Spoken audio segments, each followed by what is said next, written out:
আর্জেন্টিনার পোলাপেনের একবার total lock হয়ে গিয়েছিল, জিনিস থাকে না, লক হয়ে গিয়েছিল। ম্যাচের মধ্যে যখন শেষ হয়ে যাচ্ছিল আমি আসলে তান্ত্রিকরে খুঁজছিলাম, যে বেক্কেল যে তান্ত্রিকটা আছে, ঘানার যে তান্ত্রিক ছিল, যিনি আসলে ঝাড়ফুঁক দিয়ে আর্জেন্টিনাকে হারাই দিচ্ছে, সেই তান্ত্রিককে খুঁজছিলাম। কোথাও আসলে তান্ত্রিকের ছিটে ফোটাও পাওয়া যায় নাই। অন কাইন্ড অফ আসলে ভয়ে ছিলাম। আজকে আসলে জার্সিটা পরে খেলা দেখতে গিয়েছিলাম পর্দায়, বড় পর্দায়। সেখানে আসলে এক কথা যা হইলো, আমি যখনই আসলে গোল হয়েছিল, কেপ ভার্দে যখন দুটো গোল দিয়েছে, আমি তো আসলে সে উল্লাস করেছি।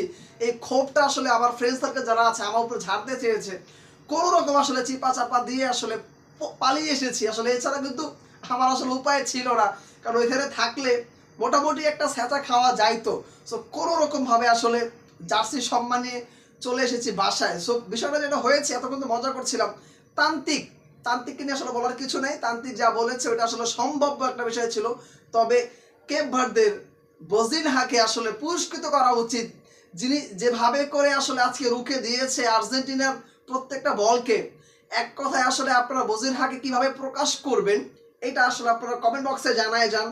সর্বোপরি ম্যাচের ব্যাখ্যা আসলে আমার কাছে নাই। এই ম্যাচকে ব্যাখ্যা করার মতো মানে যে ধরনের কথা বলা উচিত, সেটা আসলে এই মুহূর্তে কি আমার মাথায় কাজ করছে না। দেখেন, আর্জেন্টিনার মতো একটা দলের এগেনস্টে কেপ ভার্দে যেভাবে করে খেলেছে, এক কথায় প্রশংসনীয়। মানে হেডস অফ, মানে কি বলবো, যে কেপ ভার্দেকে আসলে 10-এ 10 দিলেও কম হয়ে যাবে আমার কাছে মনে হয়। বুক চিতিয়ে লড়াই করেছে এবং প্রথমবারের মতো বিশ্বকাপ খেলতে আসা ছোট্ট একটা দল আর্জেন্টিনার বিপক্ষে এমন ভাবে ডমিনেট করবে, সেটা হয়তো আর্জেন্টিনা নিজেরাও বুঝতে পারেনি। সো ম্যাচের শুরুর দিকে আসলে আর্জেন্টিনা খুব একটা, আমার কাছে মনে হচ্ছে, হালকা ভাবেই তাদেরকে নিয়েছে। যখন আসলে একটা গোল হজম তারা করেছে, এরপর আসলে আর্জেন্টিনার কিন্তু হুশ ফিরে এসেছে এবং তারা আসলে একের পর এক চেষ্টা করেছে। কিন্তু কেপ ভার্দের বজিনহা, তিনি আসলে ম্যাচের পার্থক্যটা গড়ে দিয়েছে। তো একটা সময় কাছে মনে হচ্ছিল টোটাল 134 মিনিট ম্যাচটা হয়েছে। ক্যান ইউ ইমাজিন, আপনি জাস্ট চিন্তা করে দেখেন, আর্জেন্টিনার বিপক্ষে কেপ ভার্দে 134 মিনিট তারা মোকাবেলা করেছে। শেষ বাঁশিটা বাজার আগ পর্যন্ত কেপ ভার্দে চেষ্টা করেছে। এবং যদি খেয়াল করে দেখেন, একবারে লাস্ট 10-15 মিনিট টোটালটাই কিন্তু কেপ ভার্দে তাদের জালে মানে তারা আর্জেন্টিনার বিপক্ষে বল জড়ানোর খুব একটা পাই তারা করেছে। কিন্তু ভাগ্য না থাকলে যেটা হয়, আজকে বলবো যে ভাগ্যের কাছে আসলে কেপ ভার্দে ম্যাচ হেরেছে।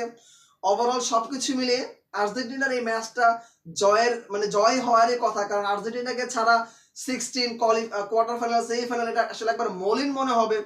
ফুটবলে যে একটা হাইপ থাকে, সেই হাইপটা আসলে কমে যাবে।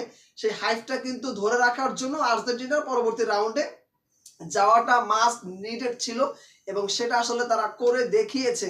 তবে এই আর্জেন্টিনা পরবর্তী রাউন্ডগুলোতে আরো কিভাবে করে আসলে মোকাবেলা করে, এটা কিন্তু একটা চিন্তার বিষয়। সামান্য কেপ ভার্দের এগেনস্টেই যেভাবে করে নাকানি চুবানি খেতে হয়েছে, এই আর্জেন্টিনা 4 স্টারের দাবি করছে এখন পর্যন্ত। সো আমার কাছে মনে হয় সুতা শেষ হয়ে যাবে, 4 স্টার তাদের আদৌ হবে কিনা, এটা একটা চিন্তার বিষয়।